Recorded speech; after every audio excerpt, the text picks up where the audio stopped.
Bienvenue à tous sur Afrique Sport News pour la matinale du lundi 20 février 2023 dont voici le sommaire. Le geste de Lionel Messi qui va beaucoup faire parler en France. Vinicius Junior dérape de nouveau, puis le corps sans vie de Christian Attou a été rapatrié au Ghana.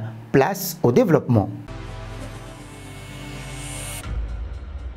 Nous ouvrons cette matinale avec la CAN U20, pays hôte de la compétition. L'Égypte qui affrontait le Mozambique en match d'ouverture n'a pu faire qu'un triste match nul et vierge, 0 but partout dans le groupe A. La nation organisatrice laisse donc la première place du groupe au Sénégal. En effet, les Lions U20 qui défiaient le Nigeria cette fin d'après-midi ont réussi à l'emporter 1-0. Souleymane Faye a réussi à marquer l'unique but de la rencontre à la 40e minute.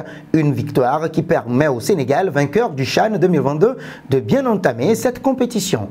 Un bond au Ghana, près de 2 semaines après le terrible séisme qui a provoqué plus de 44 morts en Turquie et en Syrie, le corps sans vie de l'international ghanéen Christian Attou a été retrouvé samedi à Antioche. Le corps sans vie de l'international ghanéen Christian Attou a été retrouvé samedi à Antioche sous les décombres de l'immeuble où il vivait. Depuis, les hommages affluent pour honorer la mémoire de l'ailier d'Atiaspor, emporté à 31 ans. Newcastle, le club où il a évolué entre 2017 et 2021, a notamment rendu un vibrant hommage à St. James Park samedi en marge du match contre Liverpool 0-2 en présence de la veuve du Black Star Marie-Claire Rupio et de ses enfants. La dépouille du meilleur joueur de la CAN 2015 a été rapatriée hier dimanche au Ghana. La sœur jumelle du Ghanéen Christiana et l'un de ses frères aînés, Isaac, qui prenaient part aux recherches, ont été également à bord afin d'accompagner le Black Star pour ce dernier voyage.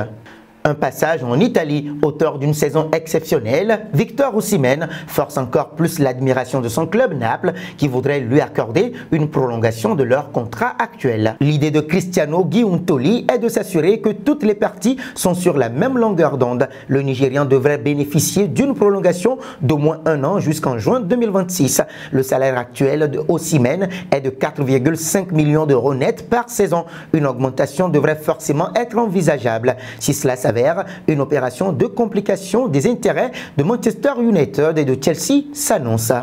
Parlons arbitrage. Dans un entretien accordé à Canal+, Anthony Gauthier, le nouveau patron de l'arbitrage français, a donné ses premières idées pour révolutionner l'arbitrage dans l'Hexagone. Le patron de l'arbitrage français compte ainsi éviter les polémiques comme lors de Brest-Lens il y a quelques semaines. L'objectif est de mettre en œuvre la sonorisation le plus vite possible. L'expérimentation serait de sonoriser en direct et en continu pendant toute la rencontre les arbitres, confie-t-il, afin de vulgariser l'arbitrage. Anthony Gauthier veut instaurer une mesure forte concernant la communication des arbitres. Le porte-parole sera amené à s'exprimer devant les médias et de présenter les raisons qui ont conduit tel arbitre à prendre telle décision, révèle-t-il.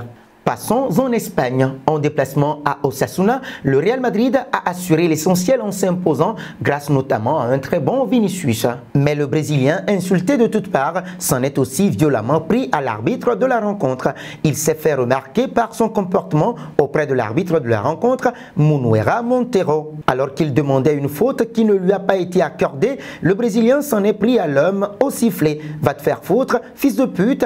a proféré le Brésilien, comme les images ont pu le démontrer, un comportement qui, étonnamment, ne lui a pas valu de carton jaune. Nous voici arrivés à l'instant quiz avec 3 indices pour connaître notre joueur mystère du jour. Premier indice, je suis un attaquant de 30 ans de la Série A. Deuxième indice, j'ai déjà joué pour 7 clubs dont l'AS Monaco. Troisième indice, j'en suis à mon 3e passage dans mon actuel club. Qui suis-je? Vos réponses seront attendues en commentaire. Nos félicitations à tous ceux qui ont répondu. Alexander Isaac lors de la dernière matinale. C'était le joueur à trouver puisqu'il est un attaquant de 23 ans évoluant en Angleterre qui a déjà connu 5 clubs dont Dortmund. Annoncé en 2017 au Real, il a filé en Allemagne. Terminons avec Lionel Andrés Messi. Après le match face à Lille, Christophe Galtier a décidé de faire un petit cadeau à son groupe. Le groupe du PSG a droit à 2 jours de repos avant un retour à l'entraînement mercredi pour 4 séances d'ici le match face à l'OM dimanche soir. Lionel Messi n'a pas mis longtemps à mettre ses jours à profit. En effet, la Pulga qui a fini le match en héros avec un coup parfait pour donner la victoire à Paris après un match pourtant douteux a filé à Barcelone très rapidement. Comme le montrent les médias espagnols, Lionel Messi n'a pas traîné pour rejoindre sa ville de toujours accompagné de sa famille. C'est la première fois qu'il y retourne depuis son sacre à la Coupe du Monde au Qatar. Et nous arrivons au terme de cette matinale que nous bouclons avec la question du jour. Quelle équipe voyez-vous remporter la CAN U20? Vos réponses seront attendues en commentaire. En attendant, n'hésitez pas à vous abonner sur Afrique Sport pour ne rien manquer du football continental et international.